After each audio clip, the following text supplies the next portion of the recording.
Hi everyone. Today we discuss emotional affairs. Those are the kinds of intimate connections with someone outside a relationship that crosses boundaries of trust.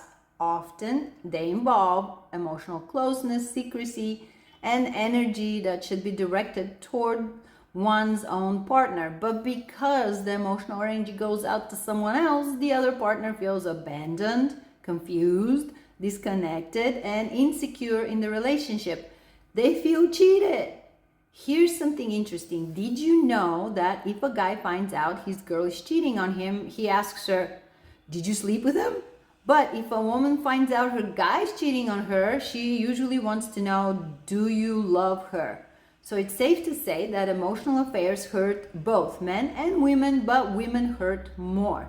So let's take a look at the 7 ways you can detect an emotional affair.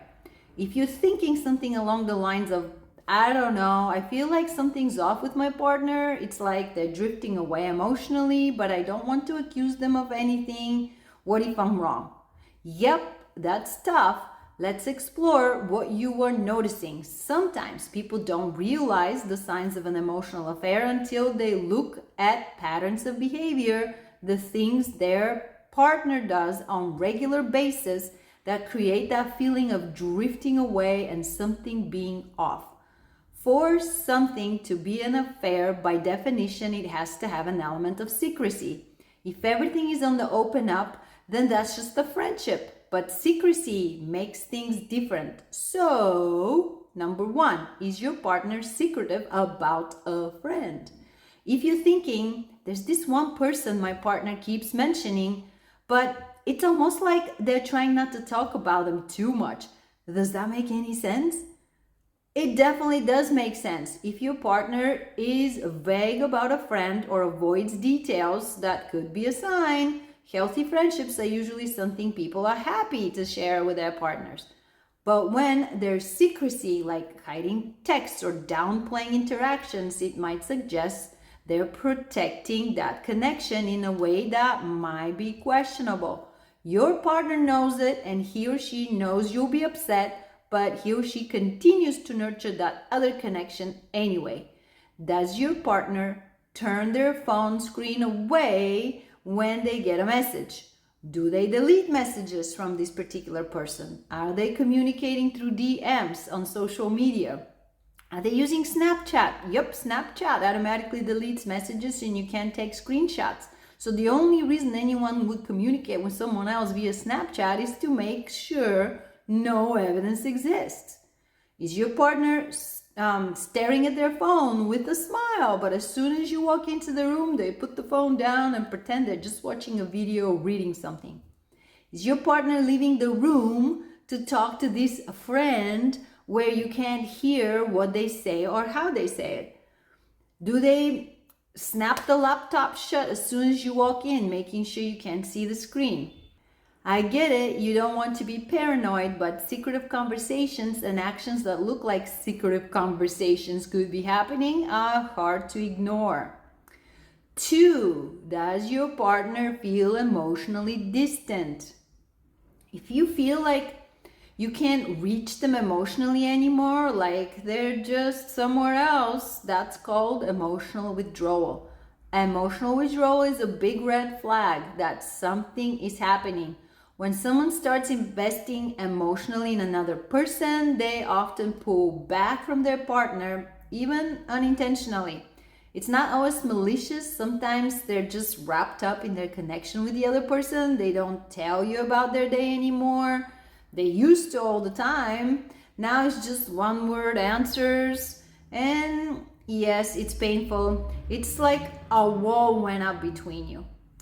Emotional withdrawal could happen for other reasons though. Say the person could be depressed, stressed, have too much on their plate, but coupled with the suspicious secretive actions we just discussed, the evidence mounts that they could be having an emotional affair. Number 3, have there been changes in communication patterns? Is your partner always on their phone, smiling, texting someone? You ask who they're texting with and they say, "It's just a friend from work."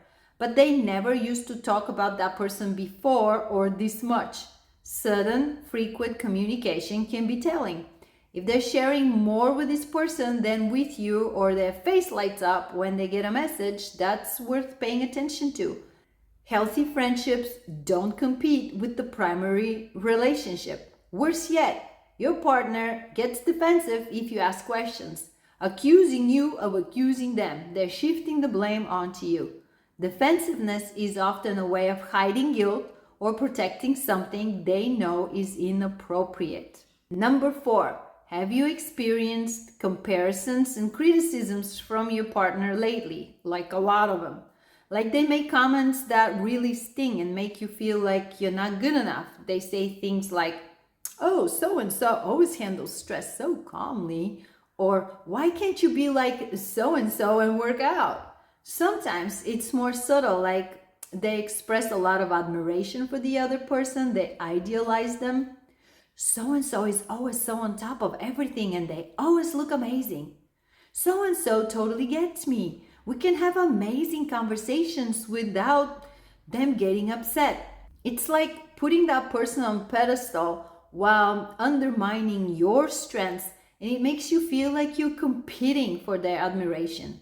I'm curious, have you guys experienced these? What did it feel like to you?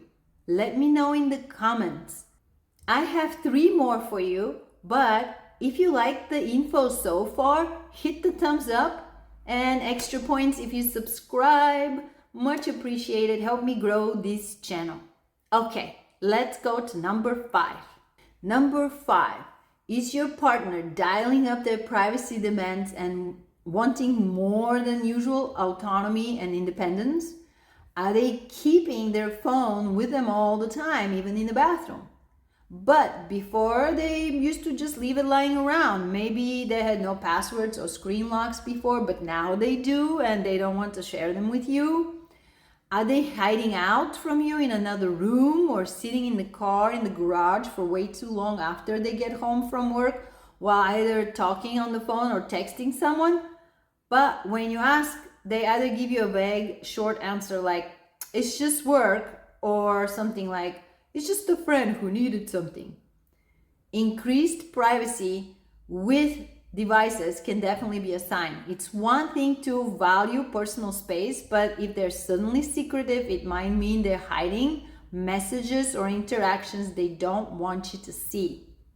Number 6, at the same time as all those other things, your relationship begins to lack intimacy. Emotional affairs often create a shift in intimacy. If they're emotionally connected elsewhere, they may feel less present with you, less desire to connect deeply because their energy is going elsewhere. Because they idealize and desire the other person, they see you as less attractive, less interesting, and naturally pull away. Emotional intimacy fuels romantic relationships, and when it's redirected towards another person, your connection with your partner suffers. Number 7, is your partner showing unusual excitement alternating with guilt?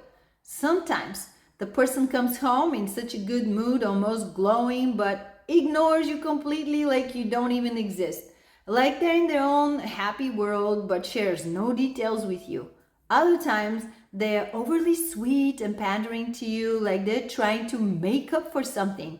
The giddiness is the emotional high of infatuation. However, they do know that they're crossing a boundary and doing something you would not approve of, so they feel guilty and often overcompensate, like showering you with attention to ease their own conscience. It feels like they're hot and cold and strange.